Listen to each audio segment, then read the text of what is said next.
Hello friends, आज फिर से स्वागत है आप सभी का आपके अपने यूट्यूब चैनल जीएम स्टोरी में। तो फ्रेंड्स, आज मैं सुनाने वाला हूँ आपको बड़ी बहन की बहुत ही इंटरेस्टिंग कहानी। तो चलिए फ्रेंड्स, आप सभी लोग मिलकर हम इस कहानी की शुरुआत करते हैं। अमित और कविता भाई बहन थे। कविता बड़ी थी, अमित छोटा था। दोनों के माता पिता का स्वर्गवास हो चुका था।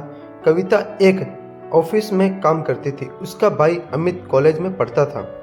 एक दिन अमित ने कविता से कहा, दीदी मुझे कॉलेज की फीस देना है, मुझे कुछ रुपये चाहिए। कविता ने कहा, अभी तो मेरे पास पैसे नहीं हैं, कल तक मैं तुझे पैसे दे दूंगी। कविता ऑफिस से एडवांस मांगकर अमित को पैसे देती है। वह अपने भाई को अफसर बनाना चाहती थी, इसीलिए वह दिन में ऑफिस में काम करती थी और शाम एक घर में काम करती थी। कुछ दिन बाद अमित की पढ़ाई पूरी हो गई। एक दिन अमित ने घर आकर कविता को बताया, दीदी मुझे बहुत बड़ी कंपनी में मैनेजर की नौकरी मिल गई, अब तुम काम करने नहीं जाओगी। यह कहकर वह जिद करने लगा। हार कर कविता मान गई और उसने काम करना छोड़ दिया। अब वह केवल घर संभालती थी। ऐसे ही समय बीत रहा था। एक दिन अमित ने कहा, दीदी मैंने कुछ रुपए जोड़ लिए हैं, अब मैं आपकी शादी कराना चाहता हूँ। यह सुनकर कविता ने कहा, नहीं भाई, पहले मैं तेरी शादी करूंगी, जब घर संभालने वाली आ जाएगी तो ही मैं भी शादी कर लूंगी। कविता ने एक अच्छी सी लड़की देखकर अमित की शादी कर दी। अल्फा को भाभी के रूप में पाकर कविता बहुत खुश हो रही थी। धीरे धीरे अल्फा ने पूरा घर संभाल लिया। तीनों बहुत खुश से रहने लगे। एक दिन अल्फा की माँ अल्फा से मिलने आई। उन्हें कविता शुरू से ही पसंद नहीं थी। मौका पाकर उसने अलका से कहा, तेरी ननंद शादी नहीं करना चाहती हैं, यह तो जीवन भर तेरे पति की कमाई पर ऐश करना चाहती हैं, तू बहुत सीधी है। यह सुनकर अल्फा ने कहा, माँ तुम बेकार की बात कर रही हो, अमित इनके लिए लड़का देख रहे हैं, जैसे ही मिल जाएगा शादी हो जाएगी। लेकिन अल्फा की माँ ने कहा, बेटी तू नहीं समझेगी, ये तेरे को कभी चैन से रहने नहीं देगी। अगले दिन अमित ने कविता से कहा, दीदी मैंने आपके लिए लड़का देखा है, आप कहे तो बात आगे बढ़ाएं। लेकिन कविता ने कहा, नहीं भाई, मैं अभी शादी नहीं करना चाहती, जब करनी होगी आपको मैं आगे चलकर से बता दूंगी।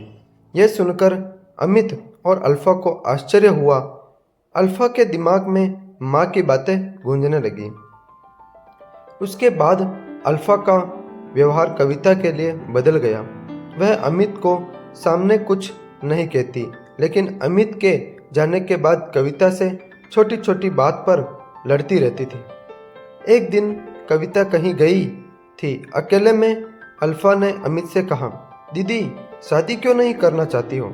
कहीं ऐसा तो नहीं तुम्हारी बहन हमेशा हमारे पास ऊपर बोझ बनकर बैठी रहे? यह सुनकर अमित को बहुत गुस्सा आया। उसने कहा, खबरदार मेरी दीदी के बारे में कुछ कहा तो वे जो चाहेगी वही होगा। तुम्हें पता, उन्होंने अपना पूरा जीवन मुझे बड़ा आदमी बनाने में लगा दिया। अल्फा को समझ आ गया कि अमित उसकी बात कभी नहीं सुनेगा।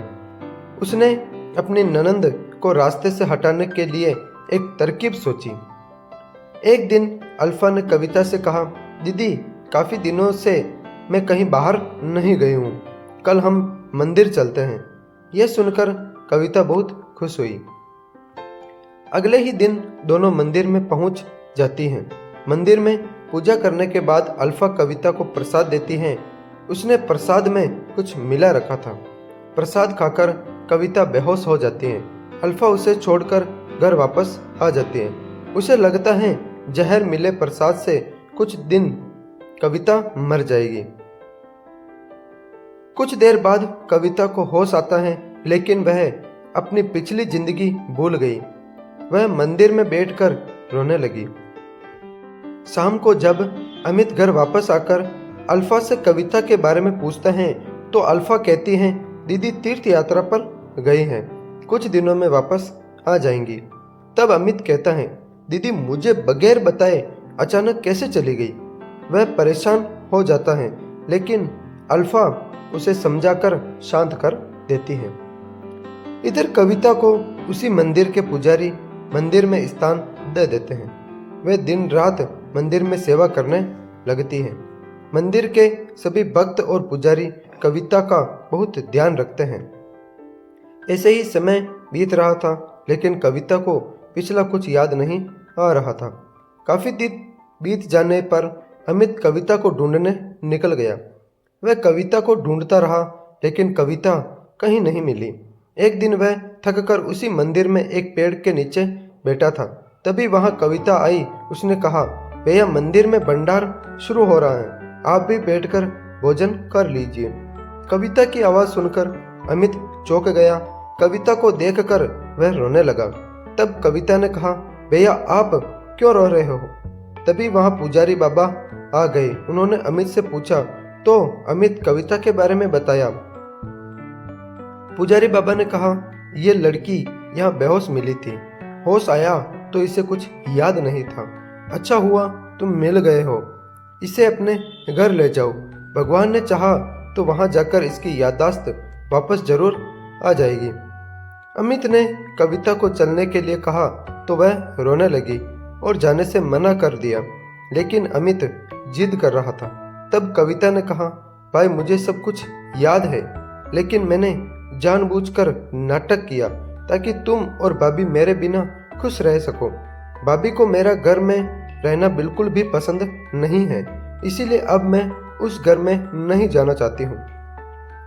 यह सुनकर अमित रोने लगा और कविता से बोला, दीदी अगर आप घर नहीं चलोगी तो मैं भी यहीं रहूँगा। उसकी बातें सुनकर कविता घर आने के लिए तैयार हो गई, लेकिन उसने अमित से कहा, मेरी एक शर्त है, तुम भाभी पर गुस्सा नहीं करोगे। अमित मान गया और कविता को लेकर घर आ गया। कविता को देखकर अल्फा सहम गई। वह रोने लगी और उसने अमित और कविता से माफी मांगी। कविता के कहने पर अमित ने उसे माफ कर दिया। कुछ दिन बाद कविता ने शादी कर ली और अपने ससुराल में विदा हो गई। आशा करता हूँ फ्रेंड्स ये वीडियो आपको बहुत ही अच्छा लगा होगा। अगर अच्छा लगा हो तो लाइक कमेंट करने के साथ साथ ही इस चैनल को सब्सक्राइब करना बिल्कुल भी ना भूलें, ताकि हमारे द्वारा जो भी नए वीडियो को नोटिफिकेशन हो वो आप तक सबसे पहले पहुंच सके।